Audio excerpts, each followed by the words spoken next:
Hey guys, what's up? It's Josh back again with a new video. I apologize I didn't upload this video yesterday. I was spending time with my mom and I couldn't really upload. So to make it up for you guys, I'm gonna do a double upload today. I'll do this story of video with Mike Tyson, and then I will probably do another story of, and I'm gonna let you guys decide who the next story of should be about. So hope you guys enjoyed this video. Like and subscribe, and click the bell to be notified whenever I make a new video. So yeah, let's get into the story of with Mike Tyson. So usually here on Let's Talk Sports, we usually talk about more of team sports like baseball, football, basketball, and hockey. But today we're going to do things a little differently and talk about individual sports such as like boxing, tennis, and golf. Mike Tyson is the main topic of today's story up video.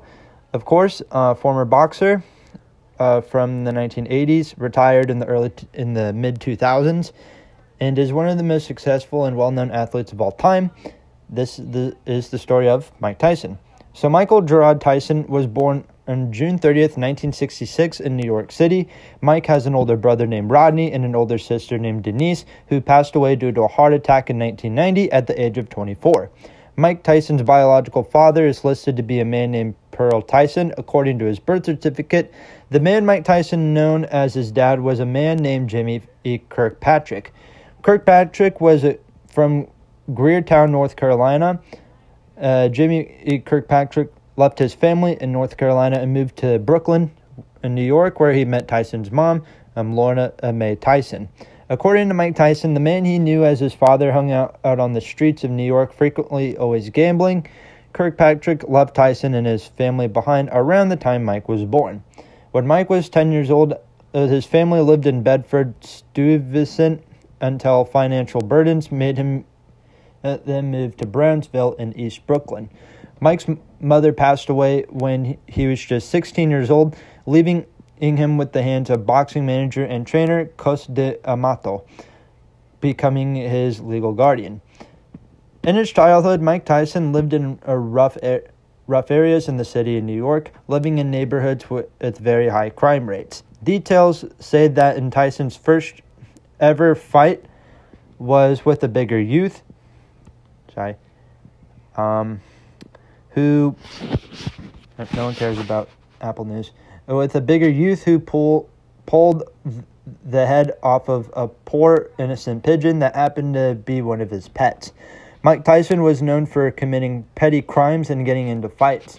When he was 13, Mike ended up being arrested a total of 38 times. Because of this, he ended up at a Tyron school for boys in Johnston, New York, where he found his talent for boxing, and he was discovered by Bobby Stewart. Stewart considered Mike to be a really great boxer and trained him to get better. While Tyson was being trained, he was also later on introduced to Cos de Amato. When he was a junior, Mike Tyson dropped out of school in 1989. He was awarded a doctorate in human letters from Central State University. I don't know if this was in 1989, in Wilberforce, Ohio. This is a little late in his career, a little bit. Not really late, but oh well. Mike Tyson's mature career started around 1981 and 1982 when he won 2 gold medals at the Junior Olympics, defeating Joe Cortez in 1981 and Kelton Brown in 1982. Also, as an amateur, Tyson fought Henry Tillman, but lost both fights. As for Tillman, he ended up winning heavyweight gold in 1984 in the Summer Olympics, hosted in Los Angeles, California. As a professional, Tyson made his debut as an 18-year-old on March 6, 1985 in Albany, New York. In his first round with Hector Mercedes, which he won, he had 15 bouts in the first year as a professional boxer. He won 26 fights by KO. 16 of those fights were in just one round. Taking a look at what kind of boxers he was facing guys like James Tillis, David Jocko, Mitch Green, and my personal favorite, Marvis Frazier. On February 16, 1986, at the Houston Field located in Troy, New York. Mike Tyson had his first nationally televised bout and hosted by ABC Sports versus journeyman heavyweight Jesse Ferguson. Tyson knocked Ferguson down with the uppercut in the 5th round, breaking Ferguson's nose. In the 6th round of the fight, Ferguson tried to hold and clinch Mike Tyson in an attempt to avoid punishment. Tyson went on to win the fight anyway. In July 1986, Tyson won on 6 more knockout victories in a fight with Marvis Frazier in Glen Halls, New York, again televised by ABC Sports.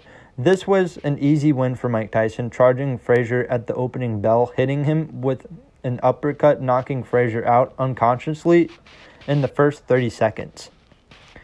November 22nd, 1986, Mike Tyson had his first title fight versus Trevor Berbick for World Boxing Council. Tyson ended up winning this title in the 2nd round, and at just 20 years old.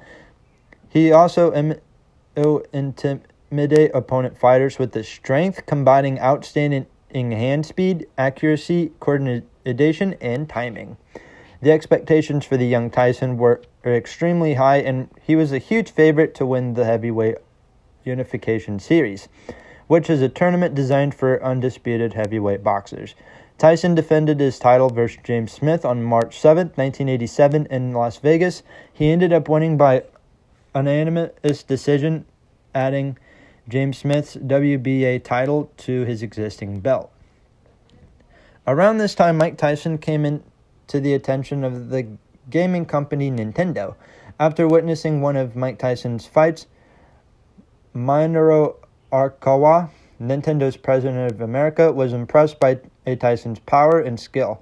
Mike Tyson ended up being in the new Nintendo arcade game at the time, Punch-Out! In 1987, Nintendo released Mike Tyson's Punch-Out!, which sold over 1 million copies. Tyson only had 3 fights in 1988. His first versus Larry Holmes on January 22nd in 1988. The fight lasted 4 rounds with Mike Tyson winning. This is the only knockout loss that Larry Holmes suffered in 75 professional bouts.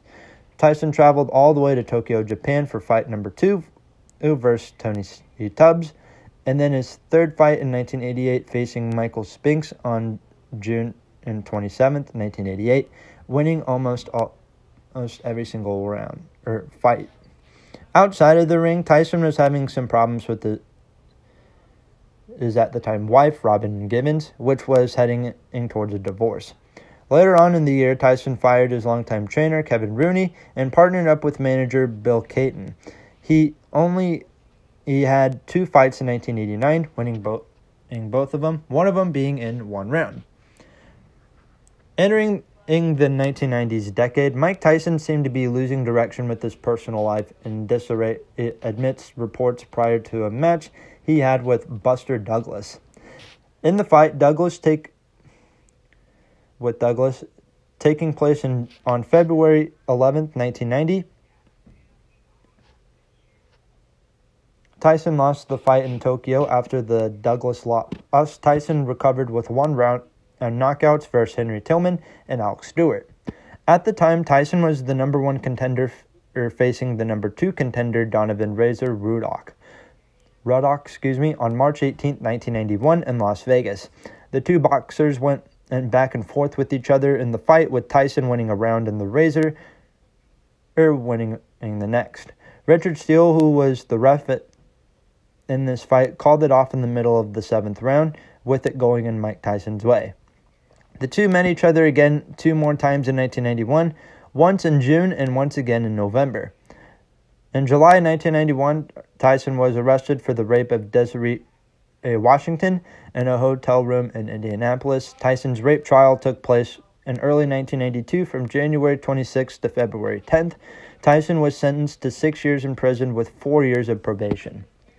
March 1995, Tyson was released from his sentence less than 3 years in his 6-year sentence.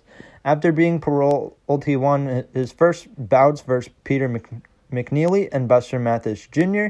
His first comeback grossed over $96 million worldwide, also including $63 million in the United States. Trying to defend his WA title versus Evander Holyfield, who was in the fourth fight. Tyson was in the middle of his fourth fight and his comeback after being released from prison. After a loss to Michael Holyfield, Evander Holyfield retired in 1994, but November 9th, 1996, in Las Vegas, Tyson and Holyfield faced off. Holyfield came out of retirement.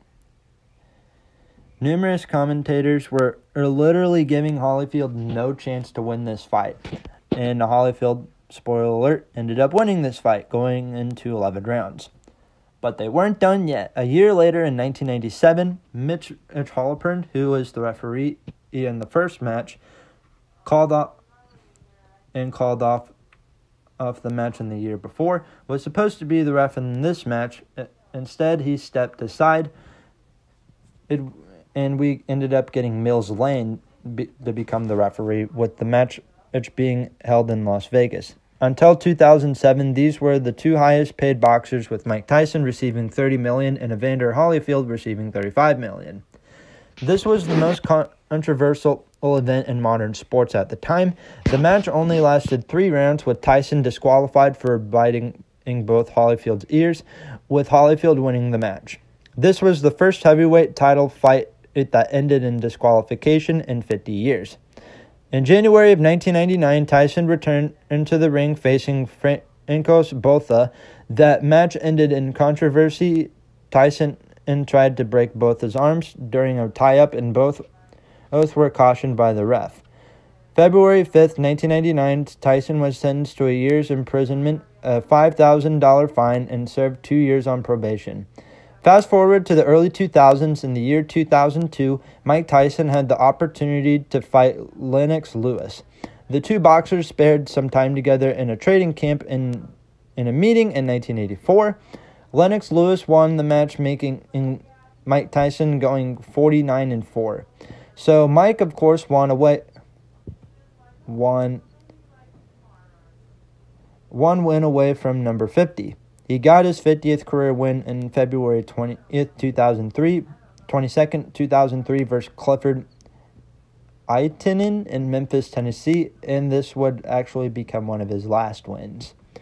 Later on in the early 2000s, around 2004 and 2005, Mike Tyson fought his last 2 matches, losing both. Around 2005 and 2007, Mike Tyson retired from the ring after his days on the ring. Mike Tyson was inducted to the International Boxing Hall of Fame in 2011. So what does Mike Tyson do outside of boxing? Well, he's a Trump supporter. He created a YouTube channel back in 2011. He's gotten arrested a few times, and he appeared on the Ellen DeGeneres show. So that's going to do for today's video. To be honest with you, out of the 4 that we've done and so far, this is the 4th episode we did so far. This was probably the most interesting one that I've done, especially with Mike Tyson having a really rough childhood. But that's going to do for today. Hope you guys enjoy this video. Like and subscribe. I'll probably make it up to you guys with a double upload. I want you guys to decide who should we upload next. And a quick shout out to my good friend. Well, he's not really a friend, but at Baseball Vaults, he ended up commenting on one of my videos. For those of you who don't know Baseball Vaults, he's a pretty big channel. He's got quite a bit of subs. So go give him some love. Tell him that your boy Let's Talk Sports sent you. But that's going to do for today. Like and subscribe. And I'll talk to you guys later.